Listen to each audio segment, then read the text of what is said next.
Hace un mes comenzamos a estudiar acerca del liderazgo, algo que, como lo dijimos en su momento, es algo que el Señor espera de cada hombre, que el Señor demanda de cada hombre porque hace parte de nuestro rol, hace parte de como el Señor nos hizo.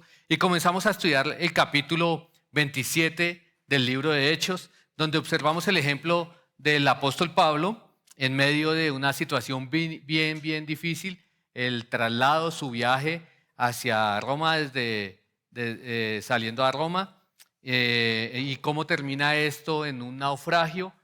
Hablamos de la importancia de tres principios acerca del liderazgo masculino. Hablamos acerca de la importancia de ser dignos de confianza, acerca de tomar la iniciativa, y hablamos acerca de cómo el líder también, además de ser digno de confianza, además de tomar la iniciativa, debe ser alguien que ejerce buen juicio. Y yo espero y oro al Señor sobre todo que eso haya sido de utilidad para muchos de ustedes y que hayan podido inclusive ustedes meditar en eso, hacer los ajustes que sean necesarios, porque ninguno de nosotros puede decir yo estoy bien ahí, sino que a medida que vamos a ir explorando estos principios, lo natural sería que nos demos cuenta que hay que hacer ajustes en las diferentes áreas de nuestra vida y en las diferentes áreas y lugares de influencia en los que nosotros nos movemos. Hoy seguiremos profundizando en ese gran ejemplo del apóstol Pablo y vamos a resolver un par de preguntas.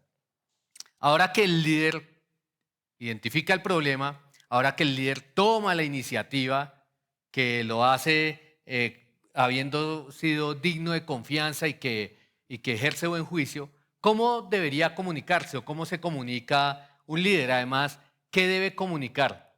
¿Qué debe comunicar un líder? Y vamos a volver a Hechos 27, así que váyanlo abriendo en sus Biblias, pero mientras tanto, me parece también que lo correcto es que comencemos presentando este tiempo delante del Señor en oración. Así que inclinemos nuestro rostro.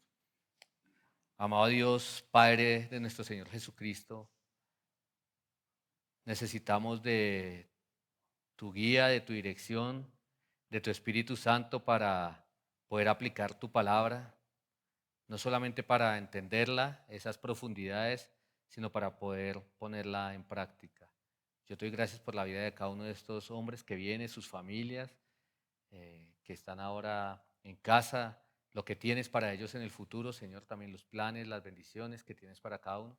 Y te pido que en este tiempo me des la destreza de poder comunicar sin estorbar de alguna manera tu palabra y lo que tú tienes para nosotros en esta noche. Te damos muchas gracias y oramos en el nombre del Señor Jesucristo. Bueno, como ya les dije, Hechos 27 narra el viaje de Pablo a Roma, el cual ocurrió, entre otras cosas, por pedido del mismo apóstol, porque él tenía un deseo particular. ¿Y su deseo cuál era? Su deseo era poder llevar el evangelio hasta Roma, esa era su oración, y entonces él apeló al César para ser escuchado, y ese viaje se convirtió en un naufragio en el que el apóstol Pablo tomó el control, siendo él en ese barco la persona de menor grado, si es que se puede decir que tenía algún grado allí. Entre todos los que iban en ese barco, él terminó tomando el control y ahora estamos en medio de un naufragio. Vamos entonces a estudiar hoy los versículos 25 y 26 de Hechos 27, pero leamos el capítulo completo de Hechos 27, o al menos hasta el versículo 20. Leamos juntos. Dice allí: cuando se decidió que deberíamos embarcarnos para Italia, fueron entregados Pablo y algunos otros presos a un centurión de la compañía Augusta llamada Julio. Embarcándonos en una nave adramitena que estaba para salir hacia las regiones de la costa de Asia, nos hicimos a la mar acompañados por Aristarco, un macedonio de Tesalónica. Al día siguiente llegamos a Sidón. Julio trató con benevolencia a Pablo, permitiéndole ir a sus amigos y ser atendido por ellos. De allí partimos y navegamos al amparo de la isla de Chipre, porque los vientos eran contrarios. Después de navegar atravesando el mar frente a las costas de Cilicia y de Panfilia, llegamos a Mira de Licia. Allí el centurión halló una nave alejandrina que iba para Italia y nos embarcó en ella. Después de navegar lentamente por muchos días y de llegar con dificultad frente a Gnido, pues el viento no nos permitió avanzar más, navegamos al amparo de la isla de Creta frente a Salmón. Costeándola con dificultad, llegamos a un lugar llamado Buenos Puertos, cerca del cual estaba la ciudad de Lasea. Cuando ya había pasado mucho tiempo y la navegación se había vuelto peligrosa, pues hasta el ayuno había pasado ya, Pablo los amonestaba diciéndoles: amigos, veo que de seguro este viaje va a ser con perjuicios y graves pérdidas, no solamente del cargamento y de la nave, sino también de nuestras vidas. Pero el centurión se persuadió más por lo que fue dicho por el piloto y el capitán del barco que por lo que Pablo decía. Como el puerto no era adecuado para invernar, la mayoría tomó la decisión de hacerse a la mar desde allí para ver si les era posible arribar a Fenice, un puerto de Creta que mira hacia el nordeste y el sudeste, y pasar el invierno allí. Cuando comenzó a soplar un moderado viento del sur, creyendo que habían logrado su propósito, levaron anclas y navegaban costeando a Creta. Pero no mucho después, desde tierra, comenzó a soplar un viento huracanado que se llama Euroclidón. Y siendo azotada la nave y no pudiendo hacer frente al viento, nos abandonamos a él y nos dejamos llevar a la deriva. Navegando al amparo de una pequeña isla llamada Clauda, con mucha dificultad pudimos sujetar el bote salvavidas. Después que lo alzaron, usaron amarras para sujetar la nave. Temiendo encallar en los bancos de Sirte, echaron el ancla flotante y se abandonaron a la deriva. Al día siguiente, mientras éramos sacudidos furiosamente por la tormenta, comenzaron a arrojar la carga. Al tercer día, con sus propias manos arrojaron al mar los aparejos de la nave. Como ni el sol ni las estrellas aparecieron por muchos días y una tempestad no pequeña se abatía sobre nosotros, desde entonces fuimos abandonando toda esperanza de salvarnos. Paremos allí. La tormenta claramente no era una tormenta pequeña, y esta embarcación y todos sus pasajeros, básicamente lo que nos relatan las escrituras es que quedaron a la merced del viento, donde el viento y el agua quisiera llevarlos. En ese momento de tempestad es un momento crítico, no solamente pensando en esta tempestad del agua, sino pensando en las tempestades también que pueden ocurrir en nuestras vidas, porque es un momento donde en realidad la teología que nosotros tenemos se pone en acción. Particularmente cuando las personas se enferman, su actitud muestra si el conocimiento que tienen es teología superficial que ha llegado al corazón, o si es un conocimiento solamente quizás de saberlo, pero no ser algo propio, algo que les pertenezca, algo de lo que han hecho de ellos algo propio. Algunos con gozo responden en medio de las enfermedades, pero claramente hay otros que se quejan, que cuestionan a Dios y que inclusive pierden la esperanza. Pablo sabía que era el Señor, quién era el Señor. Pablo sabía cuáles eran las promesas del Señor, y eso llevó a Pablo en medio de esta tempestad a actuar con calma. Llevó a Pablo a comunicarse de manera adecuada y a comunicar esperanza a los demás que estaban allí en el barco. Pablo tenía clara la teología, pero no solamente la tenía clara, sino que su conocimiento le permitió reaccionar de una manera inspiradora para los demás. ¿Qué podría saber Pablo? Podríamos pensar algunos versículos como el Salmo 93:4, que habla acerca precisamente de la soberanía del Señor, dice, y sobre el mar específicamente, dice: más que el fragor de muchas aguas, más que las poderosas olas del mar, es poderoso el Señor de las alturas. O el Salmo 89:9, tú dominas la soberbia del mar, cuando sus olas se levantan, tú las calmas. Así que a pesar de la tormenta, lo que Pablo sabía era que Dios seguía en control, seguía siendo soberano en medio de la tormenta, en medio de ese aparente caos que estaban viviendo allí, donde ya nadie tenía esperanza. Pablo sabía que Dios seguía siendo Dios. En el versículo 20, entonces, ahora Lucas, que es el escritor y hace como de narrador del libro de los Hechos, Lucas dice allí, en el versículo 20 de Hechos 27, que ni el sol ni las estrellas aparecieron, ven ustedes, por muchos días. Dice además que una tempestad no pequeña se abatía sobre ellos. Entonces fueron abandonando toda esperanza de salvarse. Piense usted en esa situación.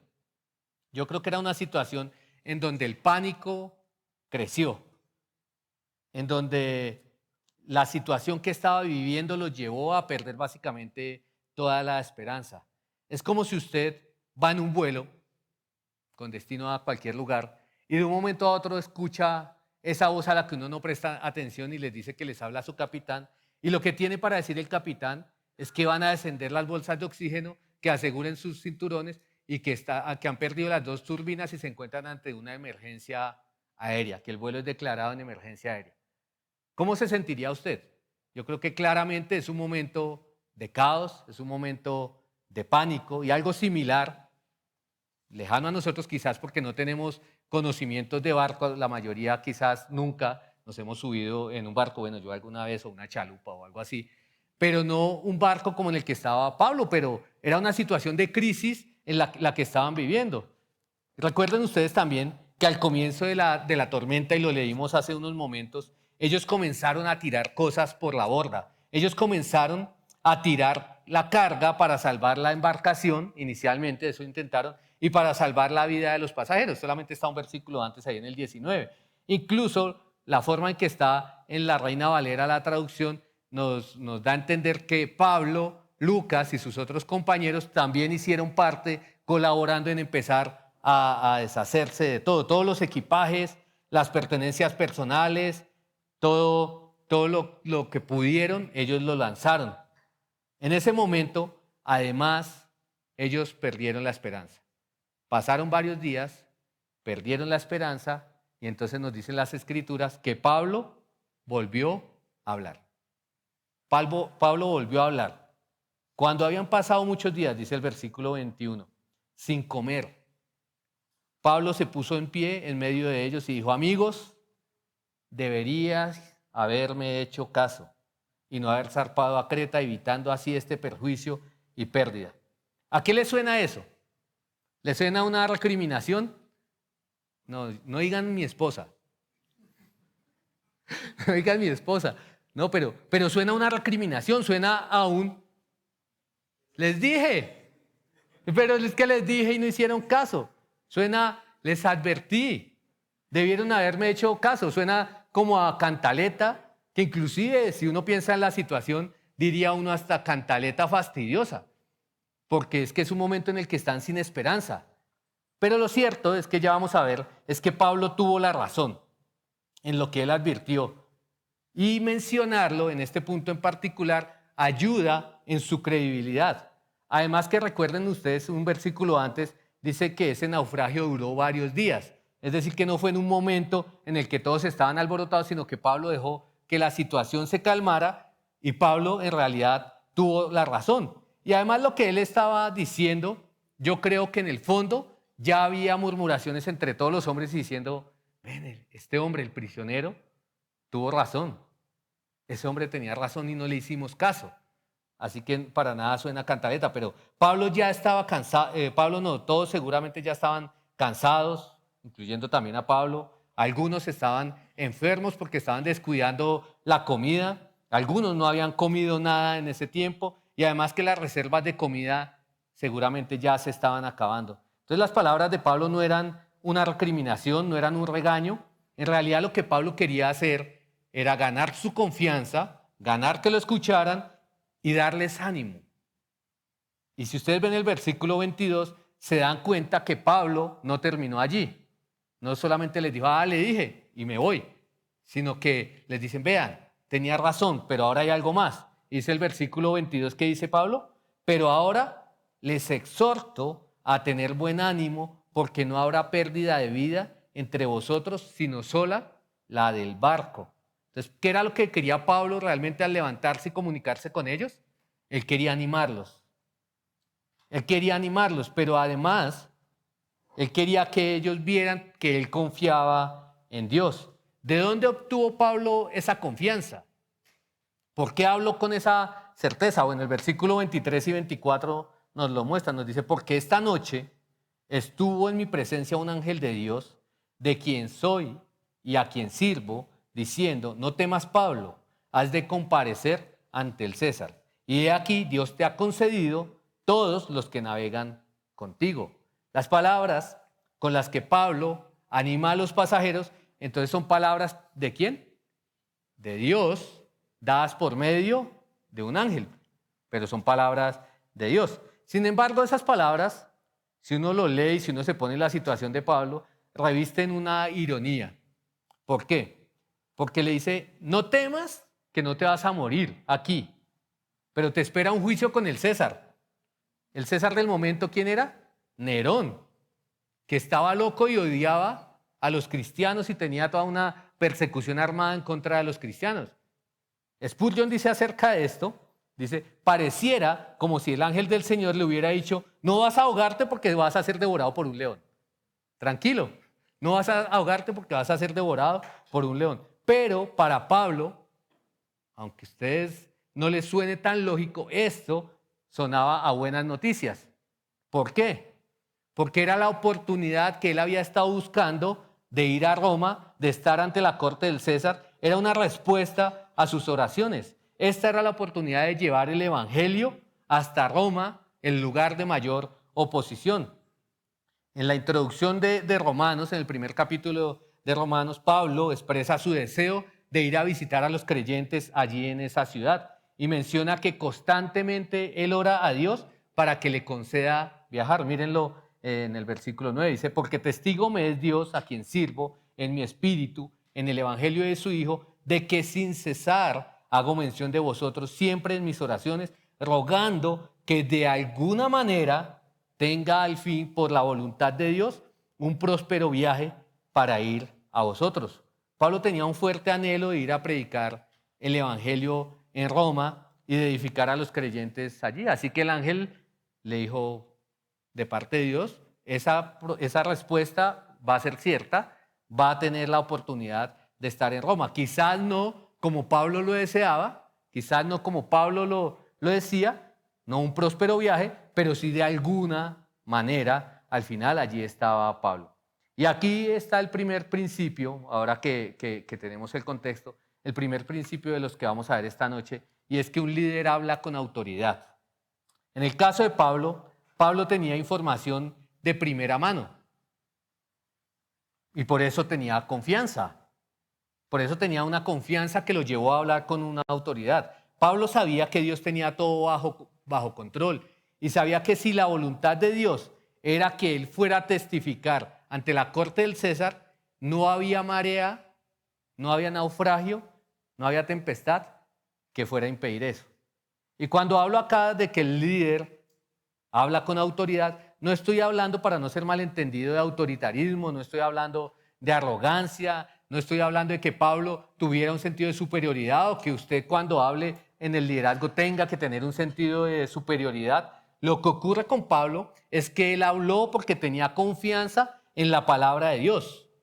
Por eso Pablo habló con firmeza. Él sabía que sus promesas son ciertas y son confiables.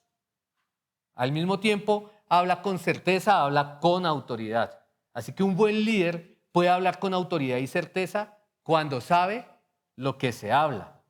Esto ustedes lo han visto en sus trabajos o estudios, que el dominio de un tema en una presentación, en una exposición, genera confianza. Por el contrario, el que no prepara una exposición, que va en coche, ahí al lado de los que sí prepararon la exposición y pasa a inventar muchas cosas, al final lo que resulta es que termina hecho un manojo de nervios y se nota que no puede hablar con confianza y con autoridad porque no conoce de lo que está hablando. En el caso de Pablo, pues Pablo tuvo la confianza. Estaba su confianza basada en la palabra, en la autoridad de Dios. Él tuvo una revelación directa de parte de Dios. Y asimismo, nosotros recibimos instrucciones claras de parte de Dios por medio de su palabra ahora. Tenemos instrucciones claras en su palabra. La Escritura, hermanos, es la palabra, es la voz viva y poderosa de Dios.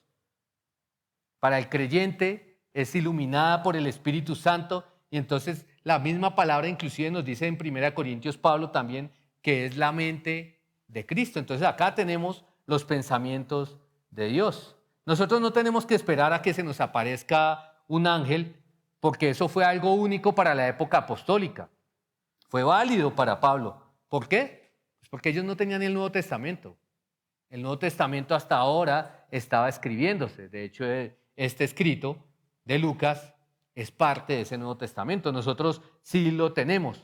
Y ese es el punto, que cada líder cristiano tiene más sabiduría que cualquier dirigente incrédulo del mundo, porque tiene la palabra de Dios y tiene a su Santo Espíritu. Y eso significa que el líder cristiano es conocedor de las Escrituras. Debe ser un conocedor de las Escrituras. Debe creer y debe tener una convicción inamovible en la palabra de Dios y debe creer con certeza que la palabra de Dios es cierta y en cada aspecto de la vida en que la palabra de Dios habla es la verdad y se puede hablar con autoridad porque viene de parte de Dios. Y entonces cuando el hombre cristiano, el líder cristiano, habla con la palabra de Dios, ¿cómo lo hace? Con confianza y con convicción. Habla con confianza por la fuente de donde viene su enseñanza. Sin embargo, al tiempo debemos decir algo, quizás no es lo más importante, pero creo que también hace parte, y es que hay un elemento aquí verbal, un elemento vocal, o podríamos decir un elemento en la forma en que se comunica que es importante. Hay que comunicarse de una forma que transmita esa autoridad, y no estoy hablando nuevamente de ser grosero, de atropellar, de ser atarbán, de gritar. No, pero hay que hablar de tal forma que se entienda lo que se pide y que se entienda que no es una sugerencia. Solo imagínese usted un general del ejército con una voz demasiado delgada. ¿Creen ustedes que tendría algo de autoridad para las personas? Sería difícil, pero tiene que ver con el tono de voz y tiene que ver con la forma. El líder, cuando tiene la autoridad de la palabra de Dios, no dice, propongo ir por aquí, propongo ir por allí, hagamos una votación en mi familia para ver qué decidimos el domingo. ¿Vamos a la iglesia o no vamos a la iglesia? Es que estamos tan cansados, votemos. No, el líder, cuando tiene una convicción de la palabra de Dios, dice, vamos hacia allá. Este es el camino que vamos a seguir. ¿Qué hace un líder? Un líder es aquel que ve los posibles problemas que se pueden presentar más adelante y se anticipa y hace planes para controlar esos riesgos. Pero se comunica con claridad, se comunica de una forma que las personas se sientan motivadas a hacer lo que dice, porque lo que dice tiene certeza, tiene convicción de parte de la palabra de Dios. Lo cierto es que solo podemos hablar con autoridad y confianza siempre y cuando nuestra autoridad surja de la verdad, de la palabra de Dios. Allí debemos hablar con autoridad y con certeza, con confianza. Hay temas de los que nosotros no podemos hablar con autoridad porque no tenemos certeza.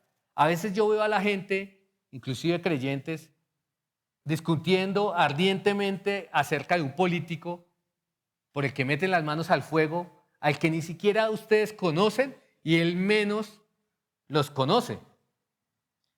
O a veces también hay personas que hablan inclusive de fútbol, como si ellos mismos fueran futbolistas.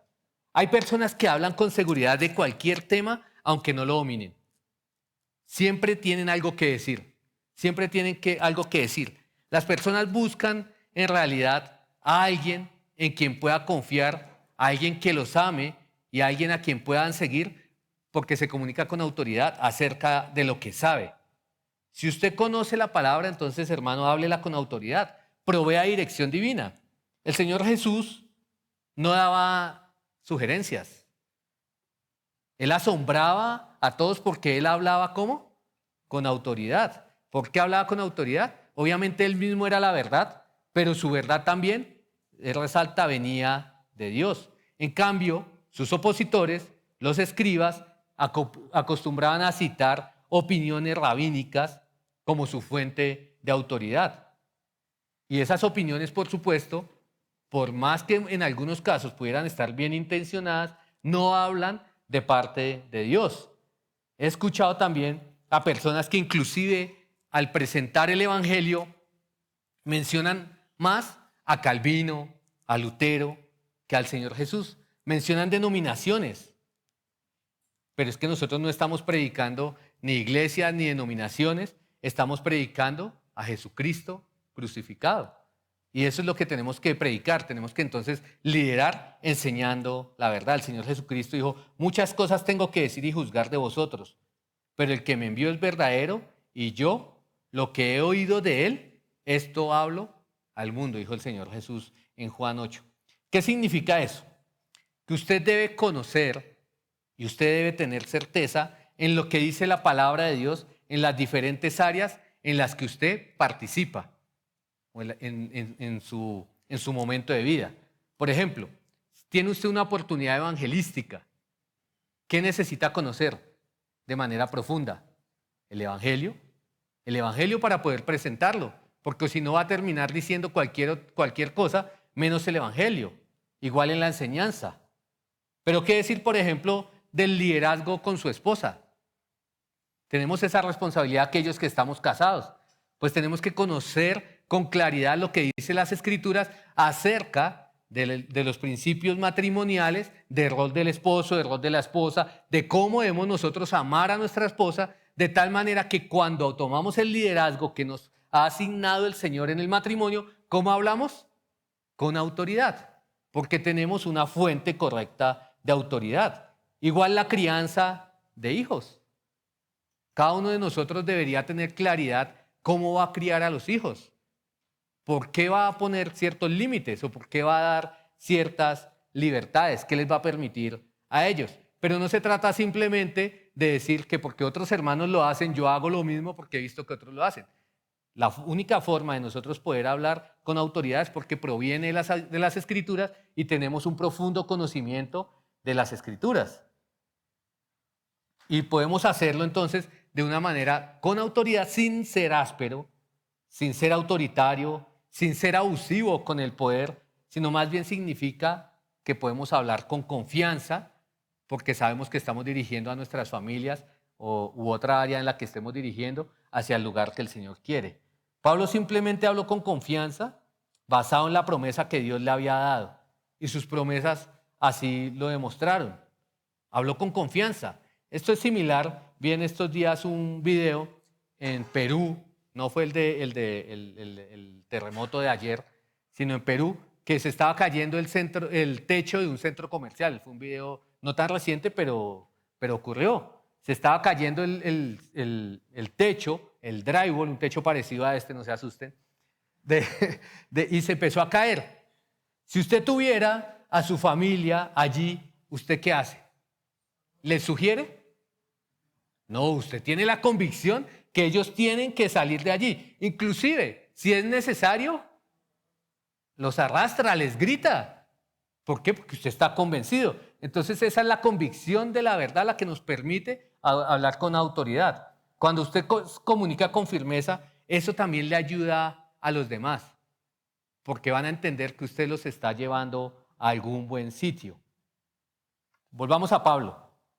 Pablo habló con seguridad, les aseguró con la autoridad de Dios que no perderían ninguna vida de los que iban allí en el barco. Los líderes, además, como un segundo principio también, es que los líderes desean que las personas mejoren, desean en realidad servir en el liderazgo, ayudando a las personas en diferentes áreas a ser más eficaces, a ser más fuertes, y por eso los líderes animan a los demás. Además de hablar con autoridad, animan a los demás. Miren el versículo 25, dice, por tanto, tened buen ánimo, amigos, porque yo confío en Dios que acontecerá exactamente como se me dijo. Entonces, ¿dónde estaba su confianza? En la palabra de Dios, y eso, su confianza en la palabra de Dios lo hacía animar a otros. Él les animó a creer que había un futuro. Él les dio una razón para tener esperanza cuando ellos ya estaban perdiendo la esperanza y todo lo que pensaban era que no les quedaba más que esperar la muerte.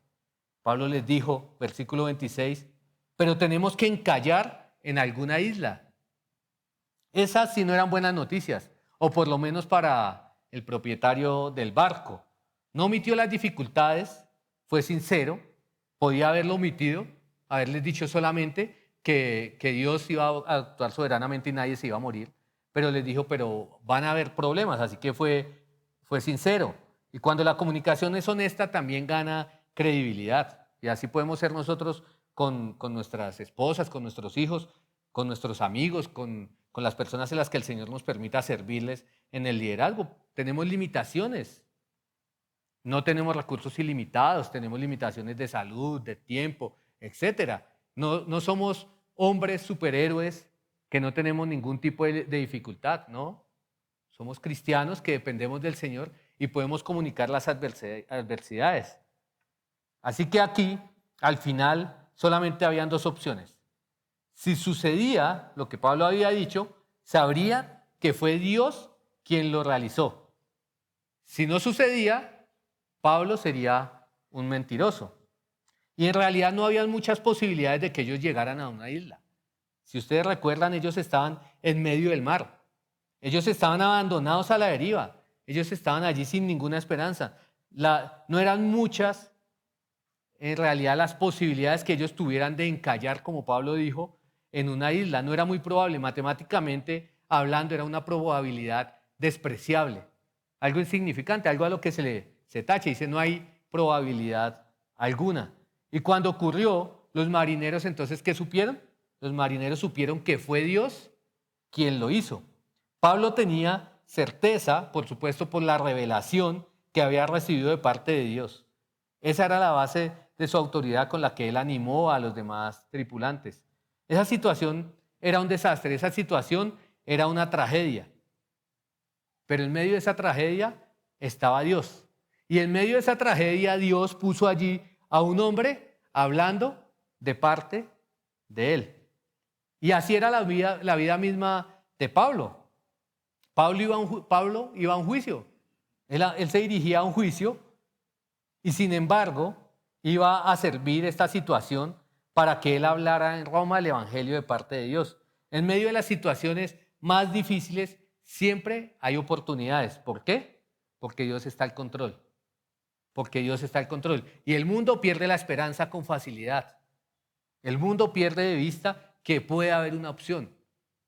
No solamente de salvar la vida, pero nosotros sabemos que en Dios hay esperanza y hay momentos que Dios permite para comunicarlos. En medio de ese naufragio, estos marineros iban a ver el poder de Dios actuando. Ellos iban a ver cómo Dios los salvaba del desastre certero. Y eso debía ser un incentivo también para conocer y para confiar en el único Salvador y Señor de los cielos y de la tierra. Ellos verían su mano de una forma inolvidable. Nunca más se iban a olvidar de lo que ellos pasaron. Dice 2 Corintios 1:20 que las promesas de Dios son el sí y el amén por medio de nosotros para la gloria de Dios. Y por eso Pablo podía decir que él confiaba en Dios que ocurriría como le había sido dicho a él. Y un último principio adicional, y es que el líder es alguien optimista y entusiasta. Denme un momento, no crean que estamos acá en una conferencia de esas motivacionales, permítame explicarles. La verdad es que el entusiasmo optimista inspira seguidores. El entusiasmo inspira a los seguidores. Las personas naturalmente siguen al líder que eleva su esperanza y se alejan naturalmente de aquel que siempre es un pesimista. No hay nada más harto que una persona que es negativa siempre. Y eso en un seguidor es inadmisible. Pero en alguien que quiere marcar el ritmo, en alguien que quiere ser líder, no es admisible el pesimismo, porque si no nadie lo va a seguir. ¿Quién va a querer seguir a alguien que siempre está viendo lo negativo? Y esto no es positivismo absurdo, no es positivismo en el vacío, como lo enseñan muchas religiones falsas hoy en día. Ya dijimos que esto es confianza en la palabra de Dios. Entonces, si usted es de los que tiende a la queja, si usted es de los que tiende a ser negativo y dice, ¿cómo voy a hacer para ser alguien optimista? Pues tiene que conocer la palabra de Dios que está llena de promesas y que nos muestra por qué vale la pena confiar en Dios y por qué podemos tener esperanza. Imagínese un técnico de fútbol. Su equipo al finalizar el primer tiempo va perdiendo y siempre hay allí una charla que se le llama charla técnica o charla motivacional. Y él, en vez de decirles que ellos tienen fortalezas, que en el pasado han ganado, que pueden sacar la fuerza que no tienen, Él les dice, no, esto es imposible empatar. Los rivales son mucho mejores, no hay nada que hacer. ¿Ustedes creen que eso ayudaría algo a un equipo de fútbol? Por supuesto que no ayudaría a nada. Entonces, un líder puede, por ejemplo, recordar éxitos pasados. Puede resaltar virtudes que todas las personas tienen, inclusive los incrédulos. Por ejemplo, inclusive podemos contar cómo el Señor nos ha ayudado a nosotros mismos en el pasado. Todo eso es importante, pero por supuesto, un líder motiva con la palabra de Dios. Un líder motiva con la palabra de Dios, anima con la palabra de Dios. Ser líder eficaz y pesimista es una contradicción de términos. Son dos cosas que no van. Las personas negativas debilitan a cualquiera al que le hable. Usted habla con una persona negativa y se va aburrido. Se va pensando que no hay un buen panorama. Y cada uno de nosotros tenemos diferentes áreas de liderazgo, por ejemplo, en la iglesia. Si usted conoce las promesas de Dios en las diferentes áreas del liderazgo, será un entusiasta, no va a ser un pesimista. Por ejemplo, lo que Dios dice acerca de la iglesia. ¿Qué dice Dios acerca de la iglesia? Que las puertas del Hades no prevalecerán contra ella. Entonces podemos ser entusiastas cuando hablamos acerca de hacer iglesia. Así veamos adversidades, ¿cierto? Acerca de la crianza, debemos conocer las promesas que el Señor hace acerca de la instrucción, acerca de la disciplina a nuestros hijos. Lo que dice acerca de las relaciones matrimoniales, una vez más, usted va a ser un entusiasta entonces por guiar a su esposa de acuerdo a la palabra de Dios. Lo que dice, por ejemplo, de los beneficios de estudiar la palabra de Dios. Si usted conoce y está convencido de que estudiar la palabra de Dios trae beneficios, entonces ¿usted qué va a hacer con su familia? Pues la va a guiar a estudiar la palabra de Dios. Les va a decir, familia, esposa, hijos, a tal hora vamos a sentarnos juntos a estudiar la palabra de Dios. ¿Por qué? Porque usted sabe que ese es el camino por el que necesita llevar a su familia. Y usted inclusive va a tener optimismo porque usted sabe que la palabra de Dios transforma vidas, que la palabra de Dios puede traer salvación a su casa. Entonces, ¿cómo va a hacer eso?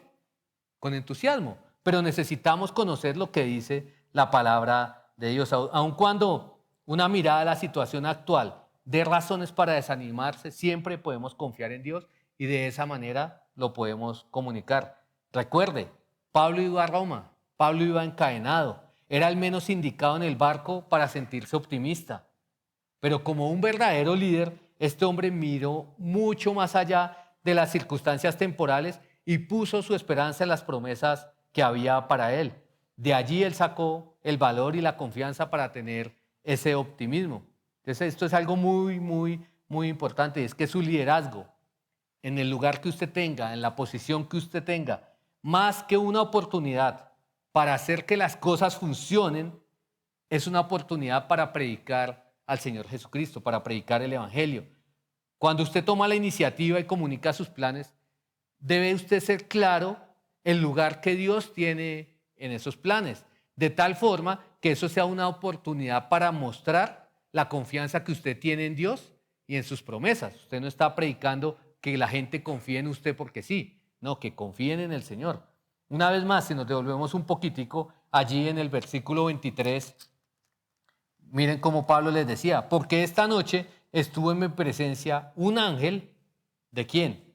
Del Dios de quien yo soy y a quien sirvo, del Dios a quien yo soy y el Dios a quien servía. Entonces noten allí que en medio de su conversación Pablo estaba ansioso no solamente de darles esperanza, sino estaba ansioso de presentarles a Dios, a esas personas, de presentarles las promesas de Dios. Probablemente bajo estas circunstancias, por lo menos esas personas estarían interesados en escuchar a Pablo y no rechazarlo de primera mano. Pablo sabía que la profecía se iba a cumplir. Cuando eso ocurriera, entonces la gloria y el reconocimiento no iban a ser para Pablo, sino que iban a ser ¿para quién? Para Dios. Y eso es importante porque el liderazgo, más que buscar ser reconocido, busca servir a las personas para que en últimas las personas miren a Dios.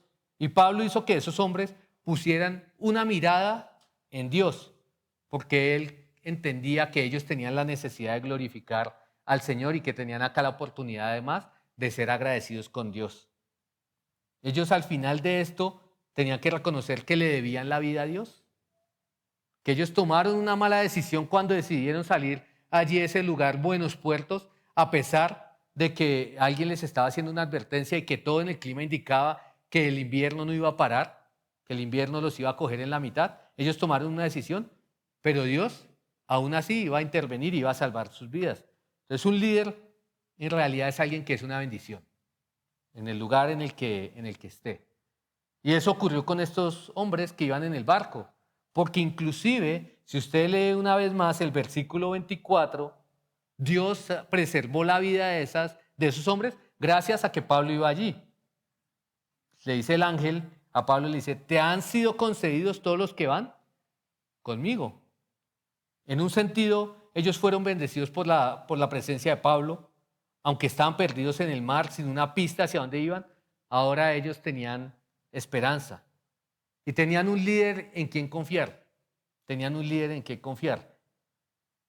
Tenían a alguien que no temía dar el paso, que no temía tomar la iniciativa, tenían a alguien que había demostrado además ser confiable, alguien que había demostrado que tenía buen juicio, que hacía buenas evaluaciones de las situaciones, alguien que hablaba con autoridad, que supo animar a los demás, que con su entusiasmo les proveyó esperanza en las promesas de Dios.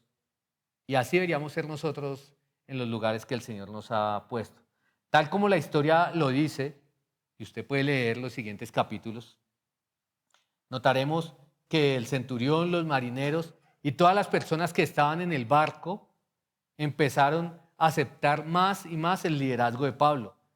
Y era evidente, por supuesto, que la bendición de Dios estaba con este hombre, estaba con Pablo. Es natural para el pueblo de Dios, para los que Dios tiene para él, seguir a alguien así como Pablo. El pesimismo, por el contrario, la indiferencia, el temor y la confusión se deshacen en la presencia del liderazgo. Se deshacen cuando hay una persona que toma la iniciativa. Entonces esto, hermanos, nos pone una vez más 3 principios que son oportunidades en las que no estamos perfectos, en las que por supuesto necesitamos trabajar más, pero en las que nosotros podemos manejar de manera particular la comunicación, porque podemos comunicarnos ¿cómo? Podemos comunicar con autoridad, podemos animar a las personas y podemos ser entusiastas, aunque nuestra personalidad quizás no sea ser entusiasta. ¿Pero por qué somos entusiastas? Porque confiamos en la palabra de Dios. Y una vez más eso nos pone de frente un desafío y una pregunta con la que finalizo es, ¿conoce usted las promesas de Dios y conoce usted a Dios para que usted tenga una confianza que provea esperanza a los demás y con la cual usted pueda dar dirección y ánimo a quienes lo rodean? Y si no, allí está el primer desafío, hermanos, y es conocer las Escrituras, que de allí vamos a obtener la fuente y guía para el liderazgo que el Señor nos demanda.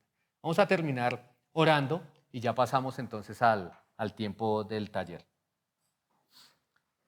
Bendito Padre, gracias te damos en esta noche por poder inspirarnos en este hombre, en Pablo, que si bien en ningún momento estamos diciendo que fue perfecto, claro que fue un gran ejemplo y fue un hombre que fue transformado claramente por tu palabra y que fue transformado no para el orgullo de él, sino para servir a muchos otros. Y nosotros que tenemos ese desafío, ese llamado a servir a nuestras familias, a nuestros vecinos, a nuestros compañeros de trabajo, a nuestros amigos, a nuestros hermanos en la iglesia. Necesitamos entender más de tu palabra, necesitamos tener ese discernimiento y yo te pido por cada uno de estos hombres, acá, a sus familias, para que ellos, para que tu Espíritu Santo aplique esta palabra en sus vidas y que ellos sean incomodados por tu palabra, pero al mismo tiempo transformados de tal manera que hagas una obra significativa, por supuesto en mí y también en ellos. Oramos así en el nombre del Señor Jesucristo. Amén.